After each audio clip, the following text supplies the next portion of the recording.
Hi, this is Rich, and we're going to talk about waking up, ascension, enlightenment, reptilians, lizards, and how it all ties together, and 2012 and beyond, and all of that, okay? Now, there's a lot I want to share, but don't really know where to start, so I'm just going to be all over the place, okay? Hello. Welcome back to the Multidimensional Mission Show, a vlog that investigates strange but true stories, but mostly inspirational ones.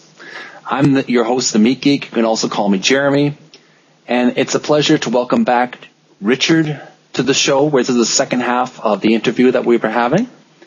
And in my opinion, Richard has a lot of experience on the subject of lucid dreaming, out-of-body experiences, also extraterrestrials, ETs for short, and other mystical New Age subjects. His YouTube channel is Rich2150X. If you haven't already, please subscribe, check it out. Check out his videos. It's very enjoyable, very enriching information. You will be transported to another dimension just by listening to his stuff. It's very educational and very enjoyable to watch. Hey, Richard, thanks for joining us on our second half of the show. You're welcome. Thank you. Well, it's a pleasure having you. So, just to continue on our discussion, you were telling us earlier about lucid dreaming and astral projection and the difference, and you explained some interesting experiences with other people. Tell us one of your most interesting experiences from beyond, and this is a very personal question. If you could talk about something that happened to you personally that was just out of sight, just really broke the barrier, a real milestone moment for you. There's several. Mm-hmm. Let's see. Sure. There was the one where I asked about love. This was back in '92, and I'm just taking it to a new level, right? I got my out-of-body stuff. I got my ET stuff down. And that's how. What about this love thing? Mm-hmm. What is love, right? It sounds like a song. Yeah. So I kind of was just asking that during the day, mm-hmm. and then I went to bed that night, and I woke up out of body, and just the most beautiful young woman, just the loveliest thing. It's just she just came up to me, and she was real close to me, all loving, all lovey-lovey. Very much. It was so loving. Positive. She started getting tears in my eyes. It was like, whoa, And intense. It didn't last very long. Oh, yeah, very intense. It didn't last very long. Maybe probably less than a minute for sure. And I woke up from that and I go, oh, so that's what love is. Love anthropomorphized, personified. A beautiful woman. Very good. Yeah, experience. No words needed. Yeah. I was shown love. And what I understood, to try to put it into words, it's a feeling. It's not a feeling. It's a vibration. It's the being. The radiating is powerful, very fine wavelength vibration, and we feel it and we know what it is, and we have labels for what that is. Ooh, that is love. Mm-hmm. It's not that she loved me or I loved her. It's not like that. It's like her presence was a loving presence, and she was radiating love. Yeah. So it was a total. You weren't actually being told what love was. You were experiencing love almost. Like no one can be told what the Matrix is. You have to experience it for yourself. So you were almost beyond words. You were experiencing love in a way, seeing it. Yeah. Nice. Yeah. And in my waking life, I wasn't walking around being all lovey myself, right? Mm-hmm. I'm still not all the time like that. But I'm just saying, wow. Then, okay, That was in 92. Fast forward about 20 years. Mm-hmm. And I had another experience recently. It's the flip side, right? I have a friend that I haven't seen for quite a while, probably over 10 years. And I had an out-of-body experience. And I was in kind of a park-like place. It looked kind of like I was in the middle of a golf course, really. Mm-hmm. It's really pretty. And next to me is my girlfriend. My friend is a girl. It's a romantic sort of relationship, not just buddies, right? Mm-hmm. And I look at her. Well, I'm out of body here. I look at her. I put my arm around her.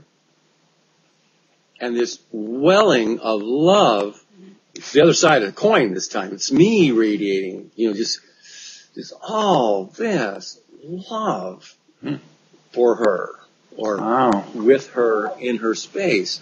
So, it took about 20 years, but I got the other side of it and what it is like to be the source, so to speak. So that was like really, wow, never felt that before. So that kind of gave me a working definition, so to speak, for what is love. So those were two very profound in that way. Mm-hmm. I got a few others though. That's very positive.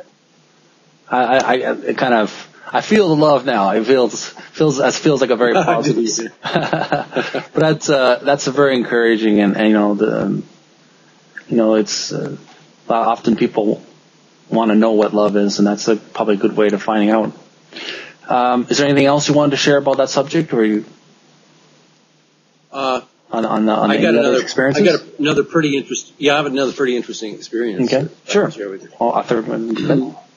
So this one has to do with meeting a girl over there, and we're going to swap phone numbers so we can call each other. Oh yeah. When we get back to the physical world. Okay. This also has to do with portals and stuff. Okay. So this one was about 10 years ago. This is a pretty cool one. I wake up and I'm walking. I see around me, it's like a hospital. It's a small town hospital. Mm-hmm. And I'm walking from behind the curtain. I'm in just a little office, a little place. And, it's like behind the curtain is like the x-ray machines and stuff. So I'm back there and I walk around the curtain. And there's a guy sitting there. Just kind of reading the paper or something. He looks up and I look and I go, I know I'm out of body in another world. I'm not in the physical world right now. Mm-hmm. And I'm just all excited, right, being out of body and stuff. And I just look at him, he looks at me, and I just know what that was about. So I walk outside, I look around. That guy in there was a portal gatekeeper. Wow. I came through a portal and manifested in this world. And where they hid the portal is like a little mini Stargate. Just like we've seen the movies, right? Just like Stargate the movie, yeah. Yeah, the little mini ones, right? The little portal swirling water. This was more like a gate, a square, more like a mirror, Mirror, kind of yeah. A door. Anyway, yeah. So anyway, I came through that, but it was behind a screen, and it was where travelers like myself could come and go, but it was disguised as as the place in an X-ray room. And the guy sitting there was the gatekeeper. He was one of us. But the local inhabitants weren't keen on this portal. It was like a little sneaky thing, right? Oh. Okay.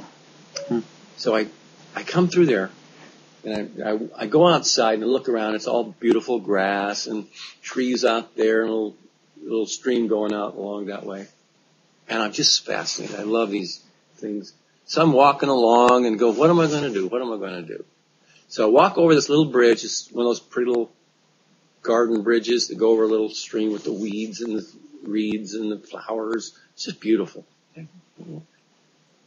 And as I'm going over this way, 3 people are walking this way.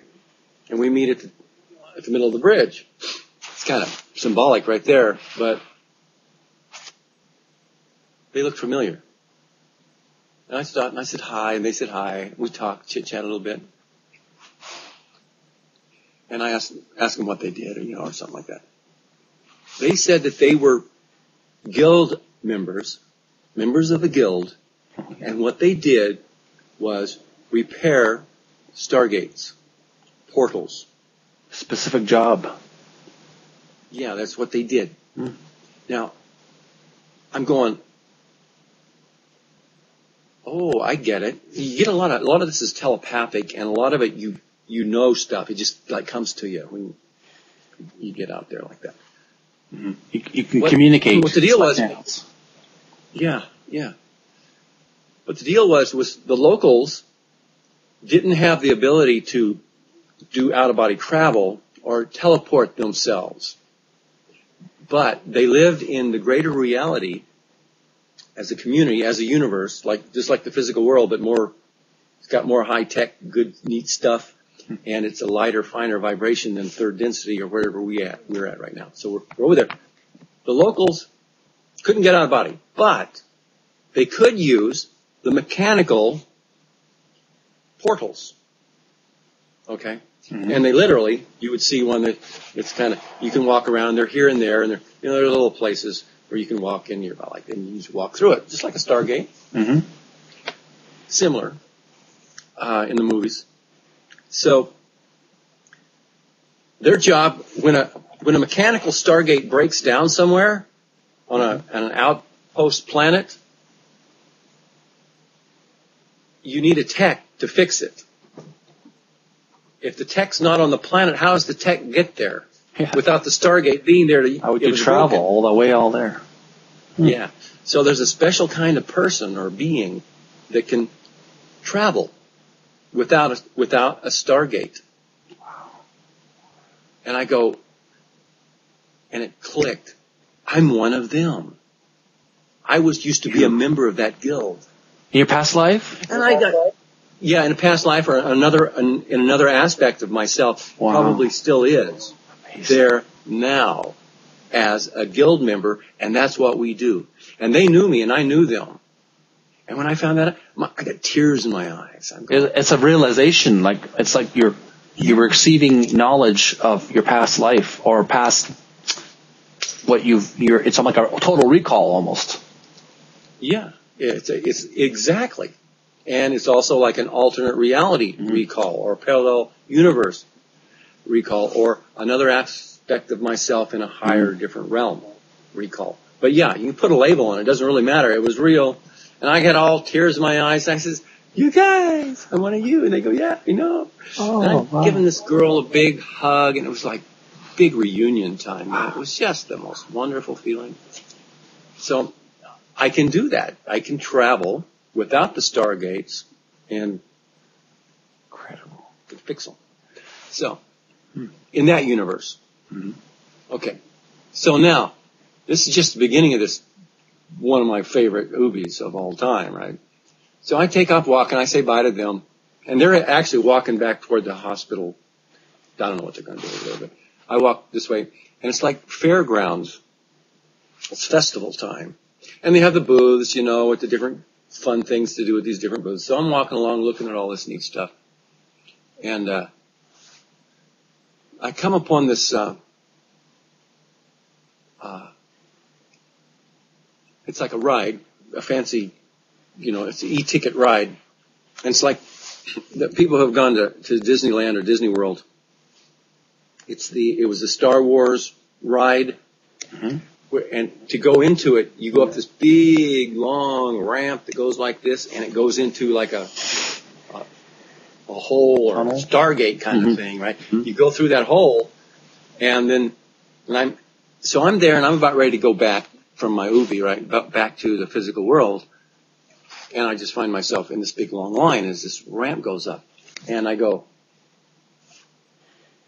these people, that thing, I think I get this.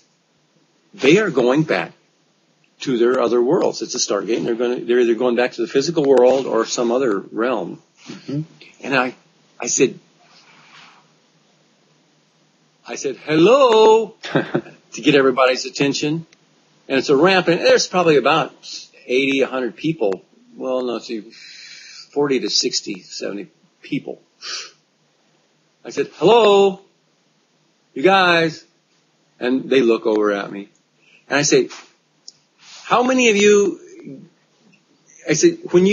how many of you know you're dreaming? Oh, trying to wake them up. Yeah, how many of you know you're dreaming? Mm-hmm. They look at me and some of them raise their hand. I said, just remember, when you remember this, when you wake up from this, if this is not a dream, this is real. Wow. And I go, oh, okay. And then they were back to business and chit-chatting as they were going up the ramp through the portal to probably go back either to the physical bodies or some other place. But anyway, quite a few raised their hand and they knew they were dreaming. At the time, for them, they were lucid. A lucid dream for them. And so I maybe was able to wake them up to another level so they know it's an out-of-body experience. It's more than just a dream. So maybe they can come back again and experience the adventure again. Or continue on. Excellent. So then I turned around and I said, well, I'm not going to go. I'm not ready to leave yet. Oh, yeah. So I walked back down. I'm looking around and I meet this girl. By the way, you can meet a lot of girls over there, right? I have met women who wanted to marry me, women that I was married to, and they wanted to have babies. I go, you can have babies in these worlds? I go, well, I guess you can if she wants to have one. Okay. You know, and you love them. You know, the love over there for your friends and loved ones. Yeah.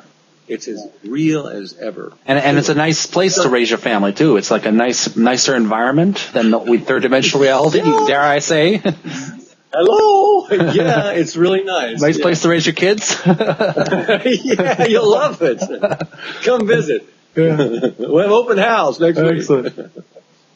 So anyway, I meet this pretty girl, and we start talking, and we realized that we're both having an out-of-body experience. Well, I already knew, and I realized she knew too, and that we were both from the U.S. We were from the States. Hey, how about when we get back to the physical world, we call? Let's see. And for me, it was an experiment. Can I remember a phone number of somebody over here? And then go back in the physical world and call them. So I go, well, I'm not really good at remembering these numbers. Let me find something to write it on. So I'm looking around and I found an ice cream stick laying on the ground. I go, okay, that'll work. And I just manifest a pen. By the way, when you go out of body and you go into some of these other worlds, the locals are like regular people. They don't have any special abilities. Oh. But for us, we are like ascended masters in their world. Them. That's unusual. To them. Because we do not subscribe to their rules of physics, history. We don't have their limiting belief systems. That we do have, well, I'm in the physical world, I can't fly. Oh, I'm in a non-physical world, I can fly. For them, their primary reality is that world. Oh, this is my primary reality, I can't fly. They limit themselves. Look, that guy. Yeah, that guy, he can fly. Look at him. But not all worlds are like that. The locals can fly, they don't want to, they choose not to. But anyway. So we're over there, and we're exchanging phone numbers. So she's giving me this number, and it's going like something like, area code, right? 628-572-8364-5798 to, wow, I'm going, that's too many numbers. Well, I go, well, where are you from? She says, I'm from Gus. Gus? What the? I'm going, what does Gus mean? Gus? Oh, and then, but asking the question, it just came to me. It's what they called the Greater U.S. It was like a split, like at it's kind of like, Mississippi. Mississippi on one side, and basically the U.S. in her reality. See, we found out she was from a different reality than me. Alternate universe. Yeah, alternate reality. Mm-hmm. In her reality, the U.S. had split into two, and they called them the Greater U.S. and the Lesser U.S. It's kind of like North and South, but it was more like Eastish, Northwest and Southeastish was kind of the way they divided it back over there. And so she was from Gus. They called it the Greater U.S. And I threw away my ice cream stick because I knew that wasn't going to work. Yeah. How would you long distance? The long distance rates must have been very enormous to call someone from another dimension or in reality. Yeah. Okay, so that was it. And then after that, I fizzled out and came back here. But I remembered the whole thing, and it was actually much longer than that, than it sounded. Mm-hmm. You know, it's things I did on the way over to the fair and different things. But yeah, it was one of my favorites, and that I remembered so much of it. It was really cool. Yeah. Excellent. Well, the more you tell me about those alternate universes, the more I want to experience them. That's awesome. Thank you. All right. So on to another subject, Richard. Richard, in addition to the subject of OBEs, lucid dreaming, and alternate universes, alternate realities, you also are a researcher on the Reptilian/Annunaki phenomenon.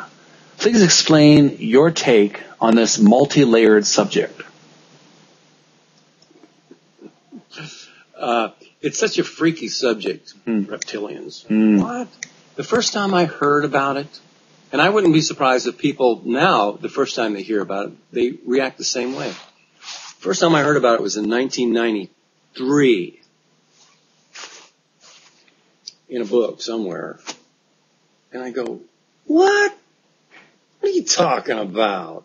And then it went on to talk about Inky and Enlil, which are kingpins in the Annunaki world. I go, and I'd heard those names before, you know, just around. I had no idea who or what they meant. Enlil and Inky, I heard those names. And I go, yeah, I don't know, I don't care, I don't want to know.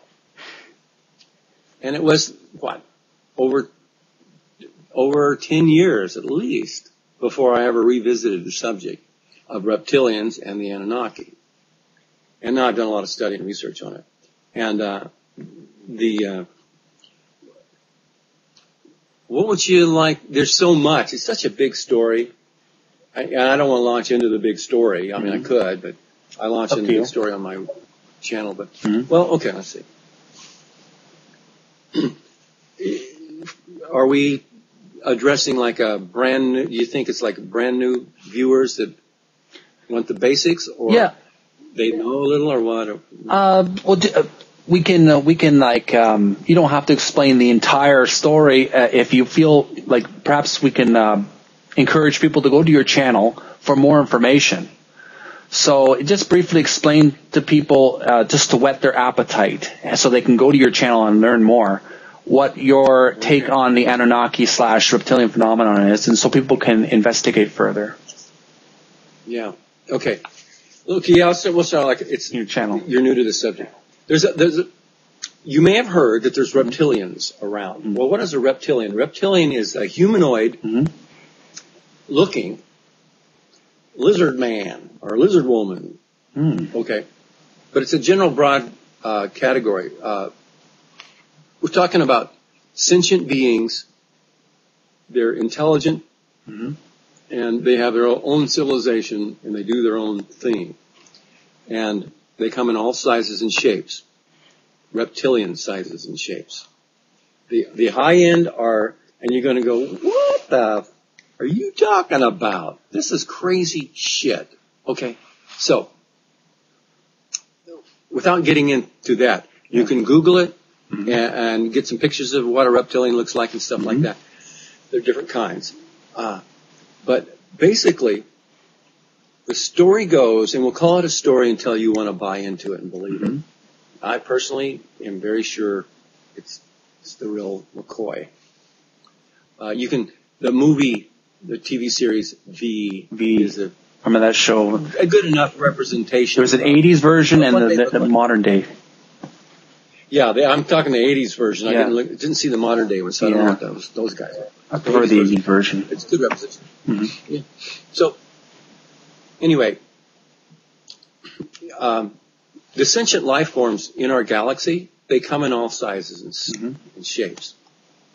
And a lot of them, they may be mammal, they may be bird, or they may be reptilian, but they have the basic shape, bipedal, shoulders in proportioned. It's because it's very functional.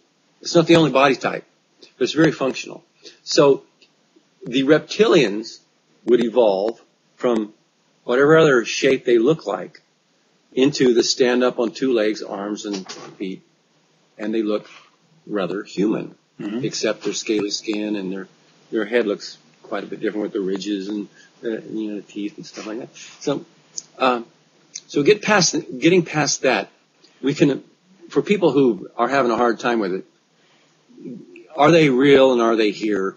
Let's get past that and just look at the idea of, could there possibly be a race of intelligent beings, and the most evolved body type, instead of mammalian, it comes up reptilian. And so we can then say, well, okay, yeah, maybe there's a reptilian race out there somewhere. Okay, so we get past that. The deal is, yeah, there is a reptilian. The story is that there is a reptilian race. They're pretty big. They're like, what, about 9 to 12 feet tall, maybe? And depends on which ones you're talking about, different sizes, just like humans. We got little bitty humans, and we got big tall humans. Okay, and we won't talk about that. Annunaki yet, which are giant-sized humans. But the reptilians, the story is that they started evolving long, long ago, millions and millions of years ago. And they evolved, and they're advanced civilizations way back. And they're the kind of being that is into domination and control. They like to play that game. A lot of people like that. Yeah. I mean, even as children, kids like to play cops and robbers, cowboys and Indians. They like to shoot it up. People grow up and they want to be martial artists and boxers, and we got a lot of sports that are really rough and tough. There's football and rugby and all kinds of stuff. People like to do that. Now, if you lived in a universe that didn't have pain, then it'd be more fun. It would be less painful. It'd be not painful. It'd be just so. Anyway, games. Yeah. So let's not. It's a deep and complex story. So we're not going to talk about what the reptilians are doing in the higher, greater reality right now. We'll just talk about what they're doing in this world, in this universe. In this universe, they've advanced their civilizations and they've gone out and they've conquered planets. And they conquer planet after planet after planet with force. All the Star Wars movies is kind of based on this true story. Like the Empire? The evil Empire? Yeah. And that's what they do. They go out and they conquer planets. And then they enslave those planets. And the story is they've got this one too. Yeah, but you go, really? And so then you have to do more research, and you'll find all the answers you're looking for if you're interested in the story and you're sort of believing it and you want more information. You'll find all kinds on the internet. And the thing with researching the internet about the reptilians is you're going to find lots of information that is conflicting, or it doesn't. One story doesn't support the other. So what you have to do is sort of cherry pick what you like and what you think. And some people will call it evil reptilians, and some go, no, they're not evil. But the thing is, my understanding of it is there are there are reptilian types that are into supporting life and sharing information and helping enlighten and awaken the beings, the sentient beings. Like fifth columnists. Guys who I'm sort not of sure what that is. well turns Fifth Column. I think it was used during World War II about a war, and during a war, time of war, an enemy. They would have a segment of the population who would branch off, break away, and sort of go counter to what the enemy would do, and sort of help the other people. So basically, like in like for example, in the V TV show, notice there were like some reptilians in the alien in the spaceship who were helping humans fight the revolution. Same kind of idea. Right. There were reptilians helping the humans. Yeah. So there's different factions of the reptilians, and some of them were like working for if to say you're working for the dark side, that means dark meaning lack of light being information. It's not that they're good or bad. If we can move past labeling judgmental and just call it what it is, the dark forces are called dark because they don't share the light, the information, the enlightenment. They themselves are not dark. They themselves are enlightened. Mm-hmm. They have the light. They just don't share it with us, you see. Selfish, so me. It's one of the ways they can control whole worlds and solar systems by keeping the populations ignorant. In other words, unenlightened, and they don't share information about all kinds of things on all levels. They are extremely brilliant, and they lived a long time, and they have a great memory, and they're psychic, and all this stuff. And their intention is to do what they do: control, dominate worlds, blah blah blah. Okay. So they got a hold of this planet, and they operate in secret. So the world doesn't really get that they are in control. So that's the theory. You don't have to believe it. Yeah. But that's a place to start if you're interested. If you're not into this and you don't believe it, then don't look. It's okay. But I can pretty much guarantee if you look, you're going to find some compelling evidence. Mm-hmm. And I've done my research for years, and it's all over the place. David Icke is a good one. Mm-hmm. He's got a lot of research on that stuff. He's been mocked a lot, but he's got a lot of good information. Did you see him on that?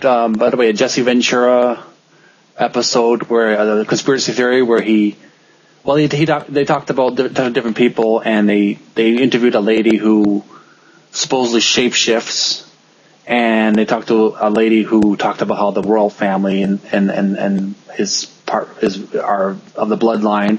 But then Jesse Ventura approaches David Icke and starts, just hammering it into him, like, where's your evidence? Where's your evidence? And David Icke was trying to explain to him, that's in my book. There's natural light, different dimensions, and Jesse Ventura is like this, and it made David Icke kind of upset, made him walk off the set. So I don't know if you saw that episode. No, I didn't see that. Yeah.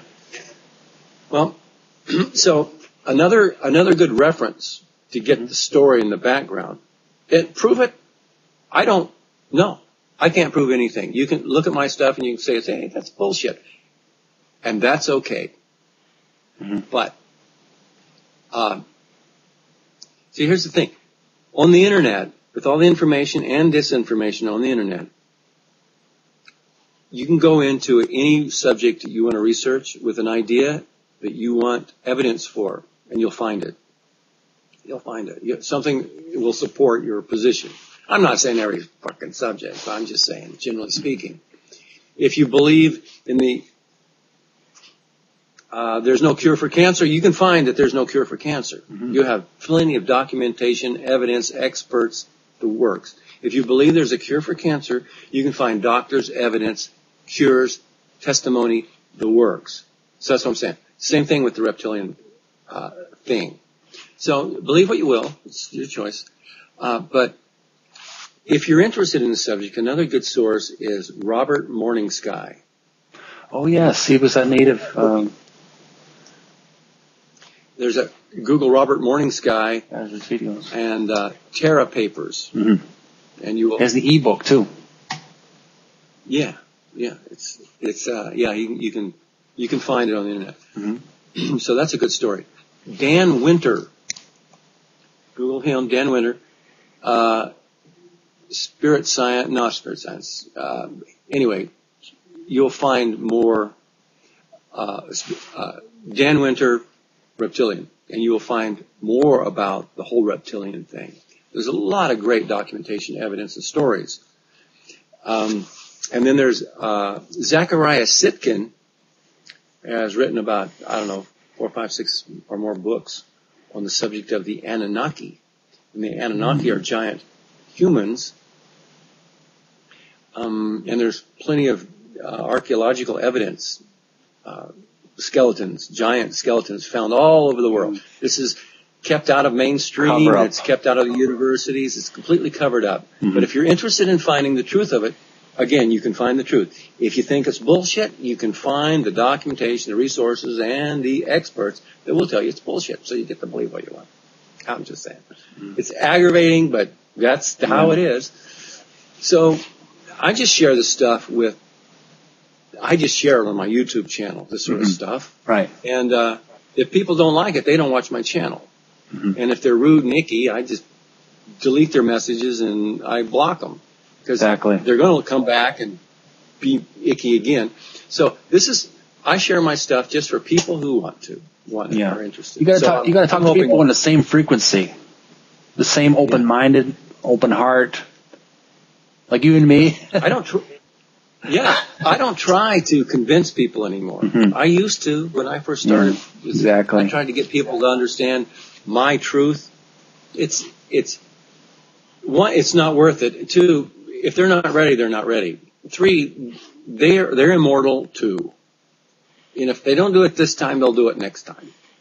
And if they didn't do it now in my reality and universe, maybe they're doing it in some other alternate reality. It just doesn't matter in that way anymore for me.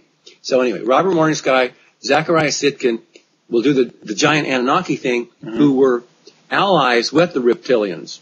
Mm-hmm. And some accounts will say that the Reptilians are pulling the strings on the Anunnaki, who are pulling the strings on humanity. The story being, just a quickie, is that the Anunnaki did genetic engineering on humanity about way back when. And they could have done both, either or. They took the local primate and they took their own DNA, which is 12-strand helix. Much more advanced than humans. Yeah, it's real hardy bodies. They're giant bodies. They live for thousands of years. Mm-hmm. And they got incredible pituitary and brain capacity and, not capacity, but brain ability, use. Mm-hmm. And they're totally enlightened. They're brilliant. And they can move out of body into the higher planes back. Much more easier. Yeah. Yeah. So they genetically engineered, and downsized or degraded the 12-strand human into a 2-strand human. Now, you can believe this or not, but you can Google it, right? But the one story that I read, I can't prove it, but I like it, is that our humanity was here, have been on Earth for millions of years, before the Anunnaki got here. And the Anunnaki did not create the human race. Mm-hmm. The Anunnaki altered the human race. Yeah.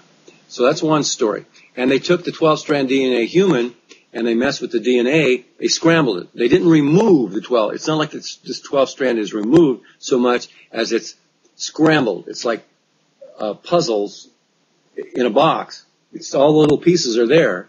They're just not realigned. So this new energy that's coming in from galactic core is helping realign. It's the light energy. It's like sunlight. It's coming in, it's hitting, it's going through us, and it's helping activate and realign our DNA so the little bitty DNA fragmented filaments can reconnect and hook up. The information's already there. The geneticists call it junk DNA. It's not junk. It's the good stuff. Hasn't been used yet. Reactivated. Mm. And as it gets reactivated, it will restructure itself. I like the sound of that. By the way, it's just like having a bucket. I did this in a video recently. Mm-hmm. It's like having a bucket over some green grass in the backyard, and the bucket's over the grass for too long, and it's in the dark too long. Mm. Humanity has been in the dark too long, and you remove the bucket, literally, the sunlight will affect the DNA of the plant in such a way that the plant can heal itself and turn green again and flourish and prosper.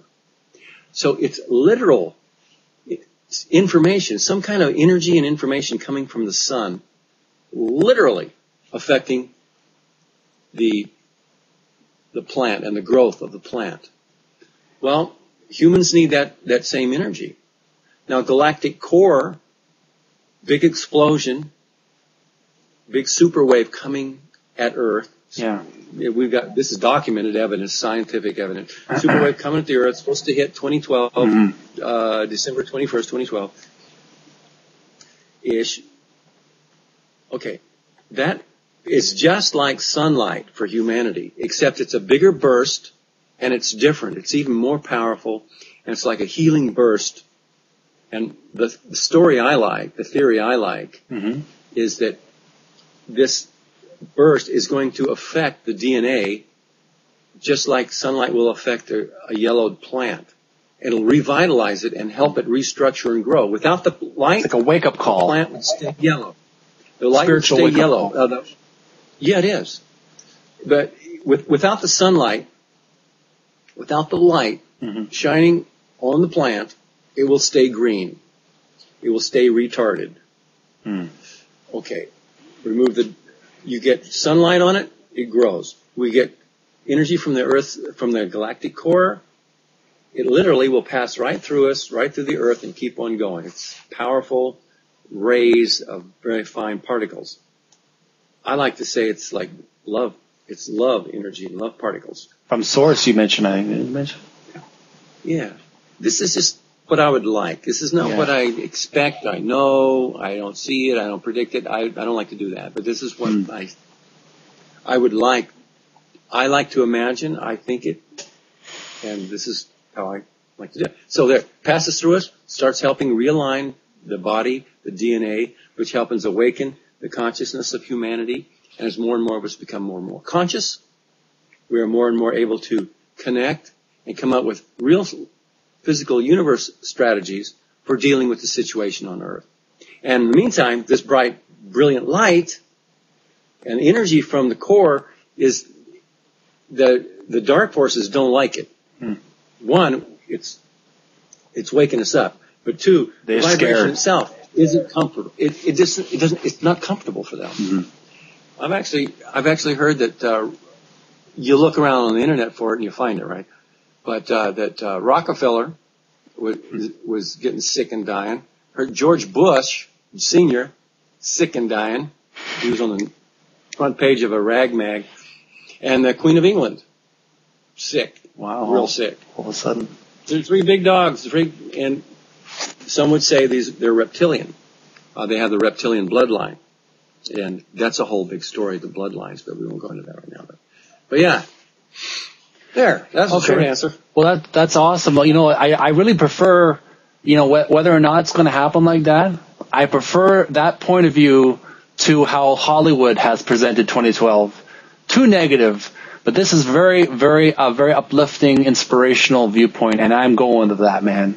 I'm going with that. Me too, man. Yeah. Basically, we're part of the collective. So we're all part of. We have the inner spark within us, part of the greater whole. It's an excellent way to put it. Yeah. Definitely. Well said. Yeah.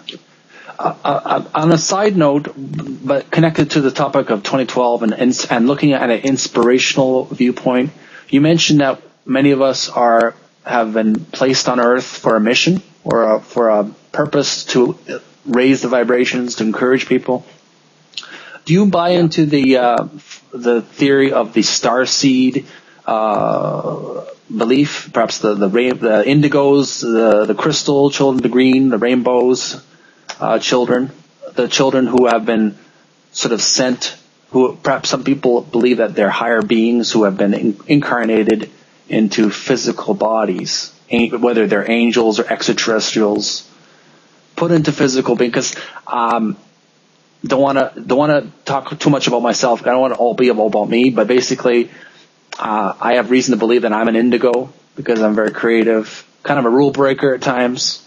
I hack into the matrix, I challenge authority a bit. Do you feel that you believe in that kind of idea that there are starseeds, people who have been sent from the higher dimensions to the lower dimension, and they're just starting to remember who they are and why they're here? Absolutely. I totally believe that. Yeah. I believe that's why I'm here. Mm-hmm. I came from another place. Came into this world.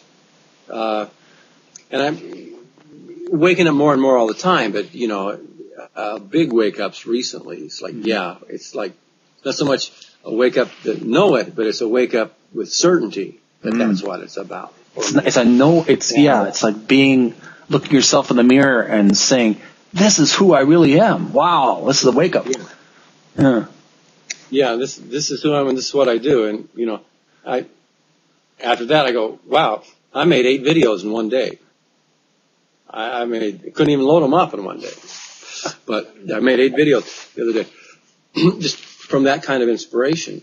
Yeah. And there's beings from the higher planes.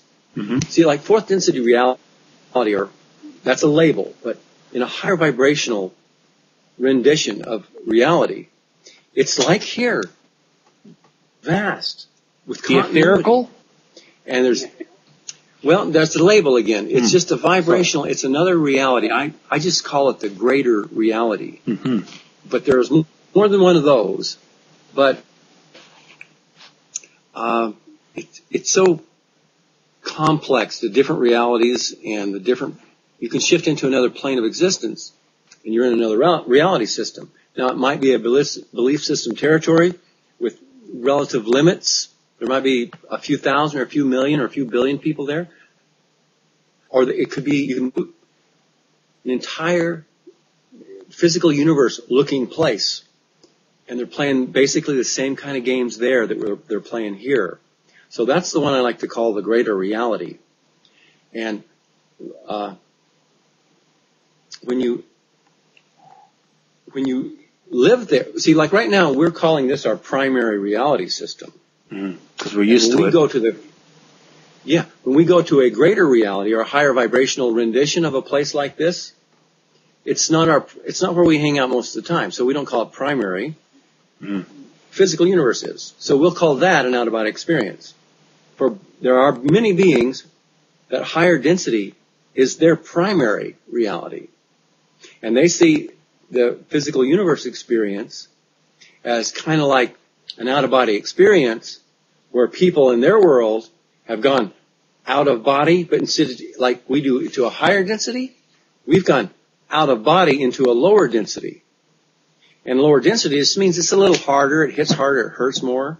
It's funny how you can feel more in the higher planes, but it feels good more. It's like more acute, more visceral, more clarity in perception in these higher realms. But on this plane, it's harder. It hurts. We've got pain on this plane, and we don't have it in these higher planes. There's no pain in the fourth dimension.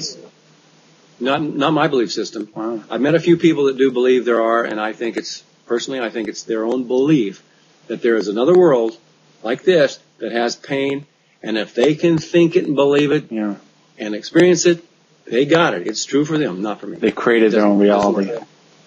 They created a mess, kind of like we've created here. But so we got these beings in this fourth density. They see their friends here. It's gone on for too long. It's gone on for millions and millions and millions, perhaps billions of years. Beings get here, and then they get addicted to this place. They get stuck. They get trapped somehow. They get their mental, their thinking processes and beliefs get done in such a way that it's hard for them to snap out, get back into fourth density reality, and stay. As a matter of fact, on planet Earth, it's gotten so bad, there are those who are in the dark, work in the dark forces that want to keep beings in the dark on third density. They operate in fourth density, and they're able to play both levels of the game simultaneously, and they were able to put, this is a story, I believe it, or why not? It's one of several you can buy into or not, but they put an energy field around Earth that made it difficult. The quarantine, right? Yeah, quarantine, yeah, exactly. There's an energy field around the body that makes it, around the Earth, that made it difficult for people to go out of body and get beyond the realms, the astral realms and stuff just outside Earth. If you can get past all that, you can go out and have some really fun, exciting out-of-body experiences in all kinds of places. And you can get into fourth density or greater reality proper if you can get past that. Well, recently the field has been removed, disintegrated, deconstructed, whatever. Different stories about why it got taken down and exactly when. But the story is, it's gone. And people are having UBIs, out-of-body experiences, like they didn't have in like the 1800s. Now we're going off and we're having out-of-body experiences on spacecraft. And we're interacting with advanced civilizations beyond Earth. We're literally outside the box thinking. Literally. Yeah. So we're outside the matrix, outside the box, outside the quarantine. Well, the quarantine busted up and the energy shield is gone, so more and more people can get out. But the people in the fourth density, the good ones, are the ones that are into the light and want to awaken humanity and help us get out of the trap off the prison planet and out of the physical density addiction, because we started going back because we want to. I mean, people were doing that. They keep going back because, anyway, yeah, those beings there, we can call them ascended, well, we can call them starseeds, because not only are they from fourth density, but in the fourth density reality, we have space travel, advanced civilizations traveling the universes, and they have multidimensional capabilities. So they are from the stars, and they can come from the stars and into third density reality, both starseeds. There you go. Excellent explanation. Solera has a lot. Thank you. Solera has some books on that. You Google Solera, Starseed or Starborn. I'll have to check those books out. Yeah. Okay. Hi, Richard. There's just one more question I need to ask. Richard, tell us about any encounters with an extraterrestrial. Okay. Let's see. Which one? The one I like the most. I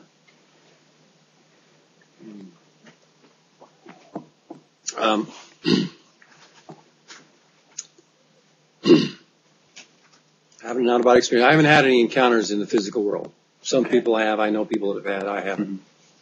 But shifting out of body, I'm flying over a field, and I see a spaceship, like a little flying saucer looking thing. I go, ooh, ooh, ooh. And I knew I was out of body, and I went, ooh, ooh, ooh. So I go flying over some little white fences, and thing lands. And, it's, I don't know, it's about 4 times as big as a house. Not that big. And now I'm walking over to it, and it's on a dirt road, dirt path, and there's a little white fence. I get close to the spacecraft, and there's this little guy. He's about 4 feet tall.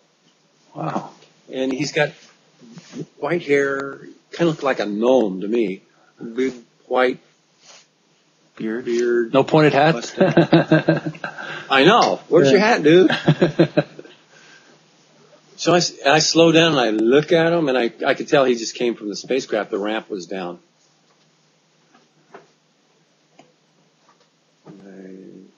He says, hello. We've come to see you, Richard.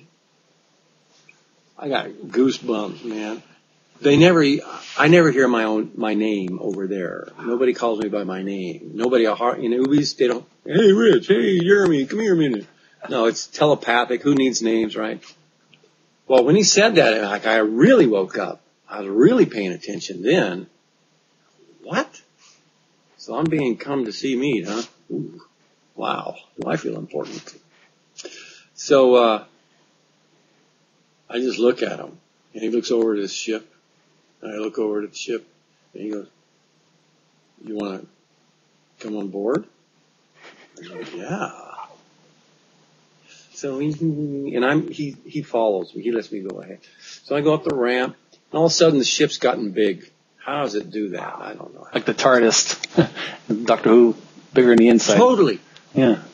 That shit is true, and the whole Doctor Who, there's a lot of that Doctor Who stuff is based upon somebody's ability to glean the multidimensional universe and the greater reality. Yeah. And also Earth experience. Time travel.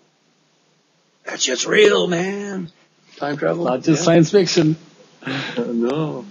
Anyway, so yeah, the TARDIS gets bigger.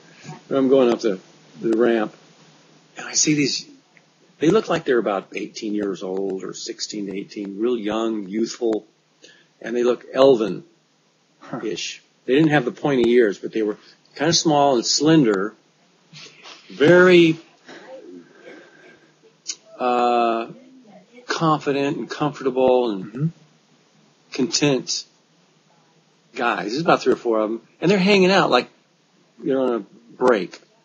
And they're just sitting there, or leaning against the wall, talking to each other as they see me walk up the ramp. And I'm looking, I'm all. And they just smiled, real kind. It just felt really good. So I knew I was in a good ship, good place. Mm-hmm. So I'm all safe, I feel. And I walk up the ramp. The little guy's right behind me, the old guy. And I look at the walls. Have you ever been in those movie theaters, those fancy ones? And they got fancy carpeting. It's real tight. Fancy carpeting, but it goes up the wall a little ways. Sort of rounded on the edge. Corners, rounded corners? No. When it hits the wall, there's carpeting on the wall. Oh, yes. Have you ever seen that? Yeah. Lining, carpet lining on the wall. Yeah. Mm-hmm. Yeah. So the ship had that sort of thing going. It's kind of mauves and pinks and stuff. It's really nice. I go, wow, nice setup. So I walk up there. Felt real. We open the door. Yeah. I turn left. He follows me. And he gets in front of me, stops at a door. It's just a white hallway, kind of wide. And there's several doors. Stops at this door. He opens the door, and he goes, I walk inside. It's like an apartment. It's like a home. It's a personal quarters. There's a fireplace. There's white oak, beautiful dining room table, nice comfortable couch, little chandelier, nothing fancy, but dressed up really nice. It's just pretty little pictures. And there was a big patio window. Sorry about that. We'll just cut that part off. Sorry. So continue on with your story. You're in the apartment and the fireplace. Just I'll edit the part. Okay. Yeah. So then there's a patio window, like a sliding glass door thing. Yeah. And I looked out there, and there's a park. There's grass, there's trees, there's a little bunny rabbit looking thing. I don't think it was a bunny rabbit. Off-world looking little critter. And the lake went out a little ways, and rolling green grass and stuff. And on the walls, it was like out there like 200 yards or 300 yards that way, or even further. The ship is all of a sudden real big, you see. The walls went up the sides. And they were other patio apartments with little decks, sun decks and stuff going up. So I was looking at this living quarters of this spaceship, this huge spaceship, and it seemed like everybody had free access to the open air park. And my apartment was ground level, and I looked out there. It's just beautiful. And I looked all around, and it was so beautiful and perfect for me. And this little guy, I look over and he says, "This is for you, Rich, when you're ready."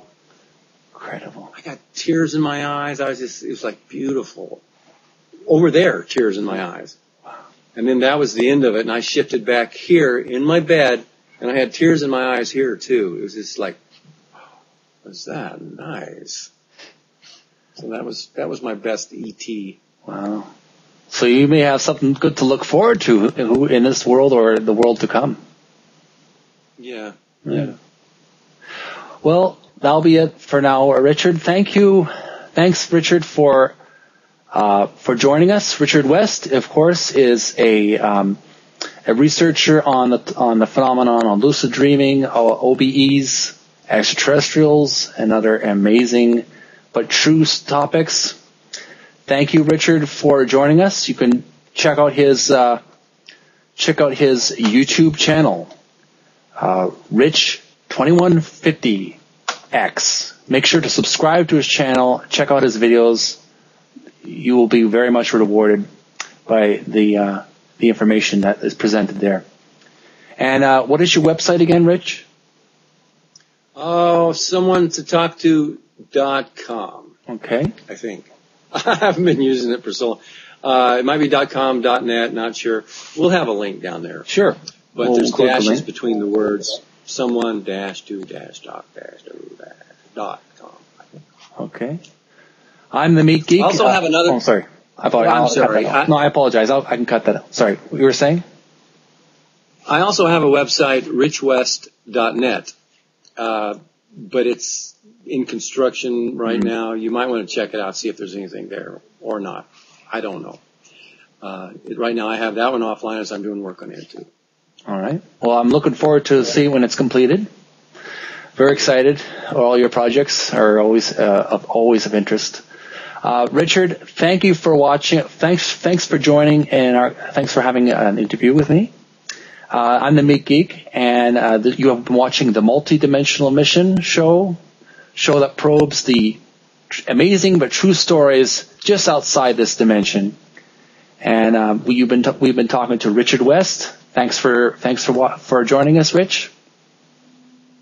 And thank you for having me, Jeremy. A great program you got here. I love it. Keep up the good work. You do a great job. Well, it's been a pleasure.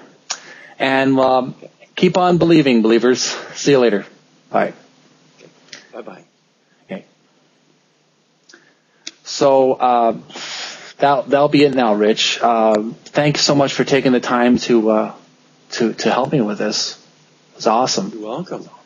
Yeah. So I'm going to start. I'm going to put the pieces together and cut and paste. I don't know if you want if it's a good idea if I would be to put it under a private link so you could preview it to make sure it's the way you want it to look. In case you wanted to cut out any parts and you can look it over, or you wanted to just go with it, like take a chance and to hope that I edit it properly. Like what I mean is, do you want to preview it before I release it to the public? Yeah, that'd be a good way. That's what I normally do when I do a Freaky Like Me show. After I get it edited, I show it to my friends and say, "What do you think?" And they go, "Yeah, it's good." Yeah. So I'll make a private link. I'll make a private link just for you, and then once you see it, I won't have to watch the whole thing. I'll just kind of probably just look at it a little bit. Yeah, just look it over, make sure it's meets your standards. All right, Rich. If that'll be all, my voice is a little croaky, but mine too. Yeah. All right, my throat chakra needs some meditation or something. Okay, Rich, thanks for taking the time to talk to me, and you can contact me in the future if you ever want to talk again. It's up to you. But okay. Thanks a lot, Rich, and happy travels. Thank you too. All righty. You're welcome. All right. I'll keep in touch with you on YouTube. See how things go. Bye. Richard, tell us about any encounters with an extraterrestrial. Okay. Let's see. Which one? The one I like the most.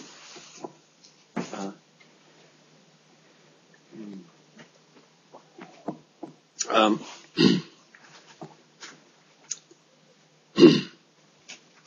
haven't had about experience. I haven't had any encounters in the physical world. Some people have. I know people that have had. I haven't. But shifting out of body, I'm flying over a field and I see a spaceship, like a little flying saucer looking thing. I go, ooh, ooh, ooh. And I knew I was out of body and I went, ooh, ooh, ooh. So I go flying over some little white fences and thing lands. And it's, I don't know, it's about 4 times as big as a house. Not that big. And now I'm walking over to it, and it's on a dirt road, dirt path, and there's a little white fence. I get close to the spacecraft, and there's this little guy. He's about 4 feet tall. Wow. And he's got white hair, kind of looked like a gnome to me. Big white beard. No pointed hat? I know. Where's your hat, dude? So I slow down and I look at him, and I could tell he just came from the spacecraft. The ramp was down.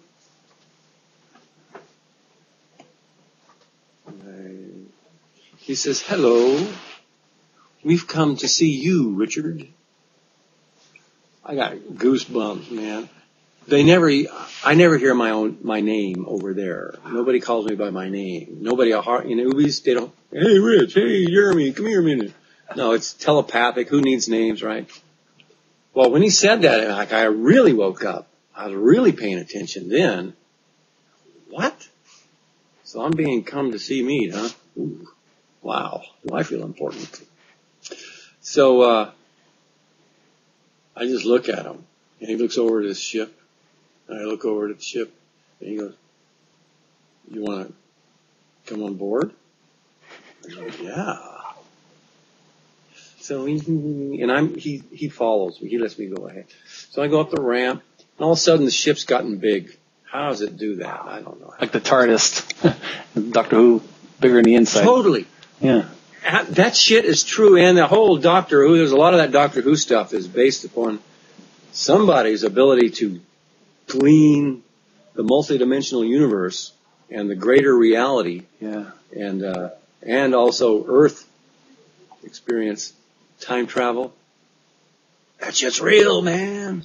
Time travel. Not just science fiction. No. Anyway, so yeah, the TARDIS gets bigger.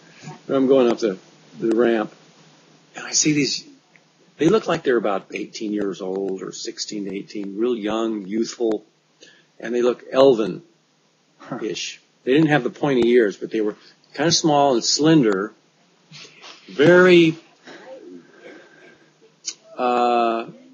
confident and comfortable and content guys. There's about 3 or 4 of them, and they're hanging out like they're on a break.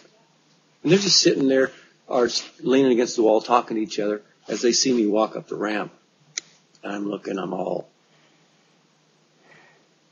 And they just smiled real kind. It just felt really good. So I knew I was in a good ship, good place. Mm-hmm. So I'm all safe, I feel. And I walk up the ramp. The little guy's right behind me, the old guy. And I look at the walls. Have you ever been in those movie theaters, those fancy ones? And they got fancy carpeting. It's real tight. Fancy carpeting, but it goes up the wall a little ways. Sort of rounded on the edge. Corners, rounded corners? No. When it hits the wall, there's carpeting on the wall. Oh, yes. Have you ever seen that? Yeah. Lining, carpet lining on the wall. Yeah. Mm-hmm. Yeah. So the ship had that sort of thing going. It's kind of mauves and pinks and stuff. It's really nice. I go, wow, nice setup. So I walk up there. Felt real. We open the door. Yeah. I turn left. He follows me. And he gets in front of me, stops at a door. It's just a white hallway, kind of wide. And there's several doors. Stops at this door. He opens the door, and he goes, I walk inside. It's like an apartment. It's like a home. It's a personal quarters. There's a fireplace. There's white oak, beautiful dining room table, nice comfortable couch, little chandelier, nothing fancy, but then there's a patio window, like a sliding glass door thing. Yeah. And I looked out there, and there's a park. There's grass, there's trees, there's a little bunny rabbit looking thing. I don't think it was a bunny rabbit. Off-world looking little critter. And the lake went out a little ways, and rolling green grass and stuff. And on the walls, it was like out there like 200 yards or 300 yards that way, or even further. The ship is all of a sudden real big, you see. The walls went up the sides, and they were other patio apartments with little decks, sun decks and stuff going up. So I was looking at this living quarters of this spaceship, this huge spaceship, and it seemed like everybody had free access to the open air park. And my apartment was ground level, and I looked out there. It's just beautiful.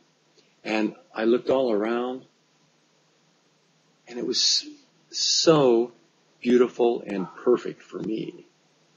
And this little guy, I look over and he says, "This is for you, Rich, when you're ready." Incredible. I got tears in my eyes. It was like beautiful. Over there, tears in my eyes. And then that was the end of it. And I shifted back here in my bed, and I had tears in my eyes here too. It was just like, was that nice? So that was my best ET. Wow. So you may have something good to look forward to in this world or the world to come. Yeah. Well, that'll be it for now, Richard. Thank you. Thanks, Richard, for joining us. Richard West, of course, is a researcher on the phenomenon on lucid dreaming, OBEs, extraterrestrials, and other amazing but true topics. Thank you, Richard, for joining us. You can check out his YouTube channel, Rich2150X. Make sure to subscribe to his channel. Check out his videos. You will be very much rewarded by the information that is presented there. And what is your website again, Rich? Oh, someonetotalkto.com. Okay. I think. I haven't been using it for so long. It might be .com, .net, not sure. We'll have a link down there. Sure. But there's dashes between the words someone-to-talk-to.com. Okay. I also have a website, richwest.net, but it's in construction right now. You might want to check it out, see if there's anything there or not. I don't know. Right now I have that one offline as I'm doing work on it too. All right. Well, I'm looking forward to seeing when it's completed. Very excited. All your projects are always of interest. Richard, thank you for watching. Thanks for joining, and thanks for having an interview with me. I'm the Meat Geek, and you have been watching the Multidimensional Mission show that probes the amazing but true stories just outside this dimension. And we've been talking to Richard West. Thanks for joining us, Rich. And thank you for having me, Jeremy. A great program you got here. I love it. Keep up the good work. You do a great job. Well, it's been a pleasure. And keep on believing, believers. See you later. Bye. Okay. Bye-bye.